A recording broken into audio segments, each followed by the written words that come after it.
ఒక పేద కుటుంబంలో జన్మించి న్యూస్ పేపర్ వేసే దగ్గర నుండి భారతదేశ గొప్ప శాస్త్రవేత్తగా మరియు భారత రాష్ట్రపతిగా దిగిన ఒక గొప్ప వ్యక్తి గురించి తెలుసుకుందాం. ఆయనే APJ Abdul Kalam. Hi friends, welcome to my channel house of knowledge. ఈరోజు మనం ఏపీజే అబ్దుల్ కలాం గారి గురించి తెలుసుకుందాం.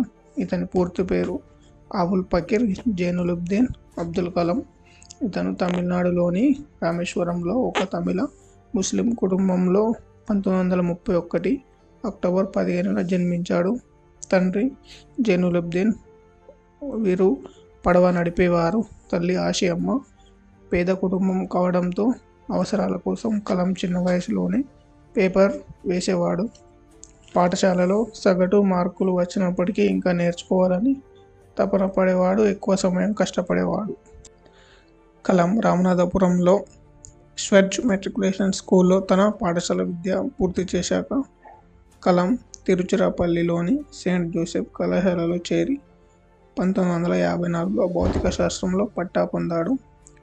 1955లో MIT Madras institute of technology aerospace ఇంజనీరింగ్లో చేరాడు. MIT నుండి ఏరోనాటికల్ ఇంజనీరింగ్ పట్టా పొందిన తర్వాత 1960లో కలాం DRDO వారి ఏరోనాటికల్ డెవలప్మెంట్ ఎస్టాబ్లిష్మెంట్లో శాస్త్రవేత్తగా చేరాడు. కలాం భారత సైన్యం కోసం ఒక చిన్న హెలికాప్టర్ చేయడం ద్వారా తన వృత్తిని ప్రారంభించాడు. కానీ DRDOలో ఉద్యోగం చేయడంతో అతను సంతృప్తి చెందలేదు. తర్వాత 1969లో భారత అంతరిక్ష పరిశోధన సంస్థలో చేరి ఇస్రో మొట్టమొదటిసారి స్వదేశీ ఉపగ్రహం ప్రయోగం వాహనం SLV-3 తయారీలో పనిచేశాడు. 1980 జూలైలో ఈ వాహనం రోహిణి ఉపగ్రహాన్ని భూమి దగ్గర కక్షలో విజయవంతంగా చేర్చింది. SLV-3 పరీక్ష విజయం తర్వాత తనను కలవాల్సిందిగా ఇందిరాగాంధీ సతీష్ ధావన్ను పిలిచినప్పుడు ఆయనతో పాటు వెళ్ళిన వారిలో కలాం కూడా ఒకడు. 1970లలో SLV రాకెట్ ఉపయోగించి రోహిణి-1 ఉపగ్రహాన్ని అంతరిక్షంలోకి పంపడం ఇస్రో చరిత్రలో ఒక మైలురాయి. ఆ తర్వాత ఎన్నో ప్రయోగాలు విజయవంతం చేశాడు. అగ్ని, పృథ్వీ, ఆకాశ్ అండ్ త్రిశూల్ వంటి ఎన్నో ప్రయోగాలు విజయవంతం చేశాడు. 1992 జూలై నుండి 1999 డిసెంబర్ వరకు ప్రధానమంత్రి శాస్త్రీయ సలహాదారుగా, DRDO ముఖ్య కార్యదర్శిగా పనిచేశాడు. ఇదే సమయంలో రాజస్థాన్లోని పోఖ్రాన్లో జరిపిన అణు పరీక్షలో కలాం పాత్ర ఎంతో ఉంది. తర్వాత 2002 జూలై 18న కలాం బ్రహ్మాండమైన ఆధిక్యతతో 90% పైగా ఓట్లతో భారత రాష్ట్రపతిగా ఎన్నికై జూలై 25న ప్రమాణ స్వీకారం చేశాడు. ఇతడు ప్రజల రాష్ట్రపతిగా పేరు పొందాడు. కలాం 2002 నుండి 2007 వరకు భారత రాష్ట్రపతిగా తన సేవలను అందించాడు. కలాం ఎప్పుడు ప్రజల వ్యక్తిగానే మెలిగాడు. ప్రజలు కూడా కలాంను ఆదరించారు. 2007 జూన్ 20తో తన పదవీ కాలం పూర్తయింది.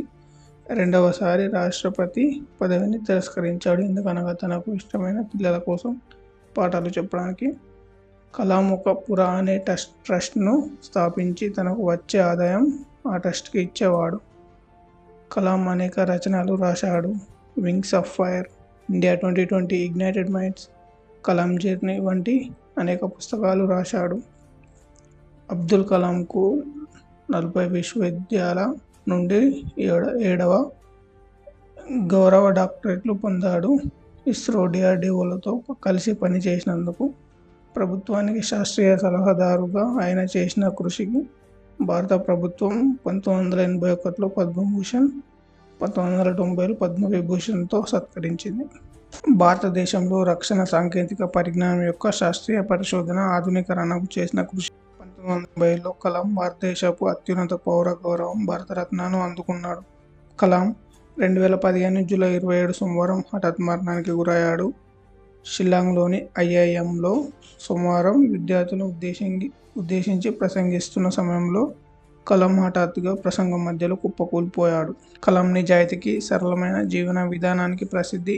ఇతనికి టీవీ లేదు. తన వ్యక్తిగత ఆస్తుల్లో పుస్తకాలు, వీణ, దుస్తులు, ఒక CD ప్లేయర్, ఒక ల్యాప్టాప్ ఉండేవి. కలాం పెళ్లి కూడా చేసుకోలేదు. ఎందుకనగా ప్రజలు తమ భార్య పిల్లలకు, తమ పిల్లల పిల్లలకు ఆస్తులు సంపాదించి పెట్టడం కోసమే అవినీతి పరులవుతారంటూ ఇతను పెళ్లి కూడా చేసుకోలేదు.